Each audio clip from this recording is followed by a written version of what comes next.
all my dreams have come true.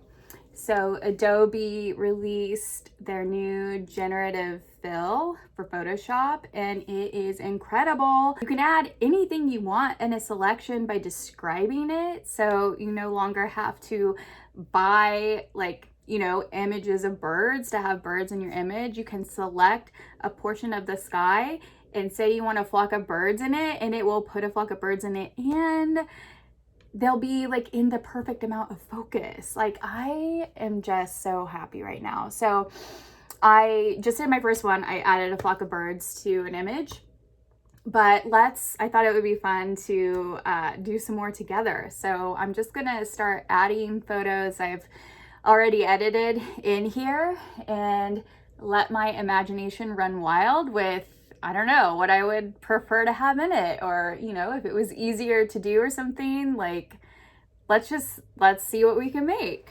Okay, so this was my first image. All I did was select this part of the sky and then typed in flock of birds, and it gave me those amazing birds. Let's add this picture I took in Scotland. And I'm just gonna select this part of the sky, and let's try. I'm wanting to see how exact this needs to be, or if I can get away with being a little bit sloppy. So obviously we've got some of those mountains selected, but stormy clouds. Do it. Nice and subtle. That is not bad. That's really cool. Okay, let's just see if we can add more plants, fill in some areas with plants. Not the worst. I love how it's got some almost foreground right here. Okay, let's try another one from this session. Okay, let's see if we can fill this area.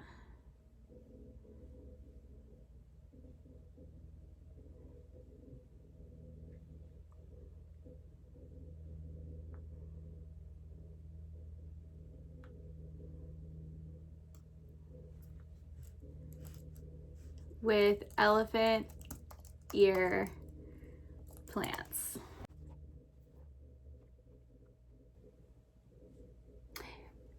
It's nice and subtle again, just a little bit of foreground. I feel like it didn't really fill up that entire area I selected, but it gave it, I don't know, added a little bit of interest in the foreground. Okay. Oh, I have another fun idea. Let me.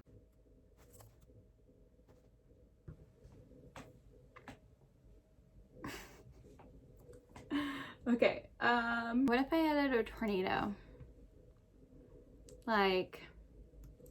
Over here.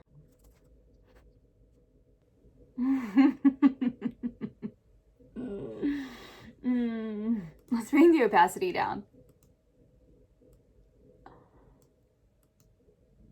I mean, sure. Okay. Okay. What about a giant sandcastle? I mean, I don't know. I could be convinced, maybe. What I like the most about it is that it is paying attention to how out of focus a thing should be. I feel like the sand should be darker, but you could also play with blend modes to get that looking a little bit more convincing. But I live in Florida, and it's very, the beach is so beautiful, but it's also flat and doesn't have a lot of character. And I'm always jealous of beach photography from Hawaii that has all those great mountains, volcanoes, all of that in the background. So I would love to see if I could bring something like that in.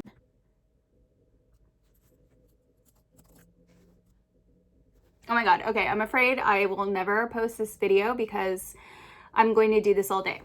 So this could be the last one. Okay, so obviously that is not a mountain, but was I just not paying attention the entire time? It gives you other versions. Yeah.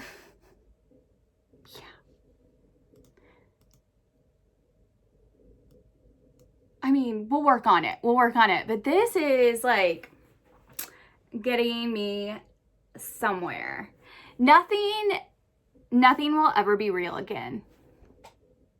Nothing will ever be real again.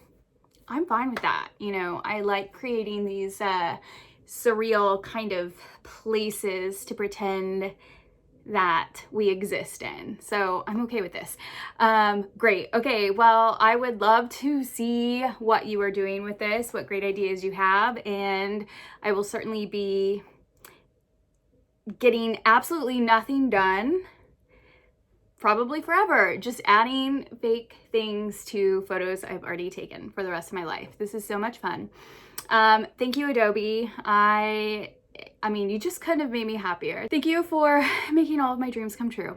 All right, I hope you enjoyed this video, and let me know what you think.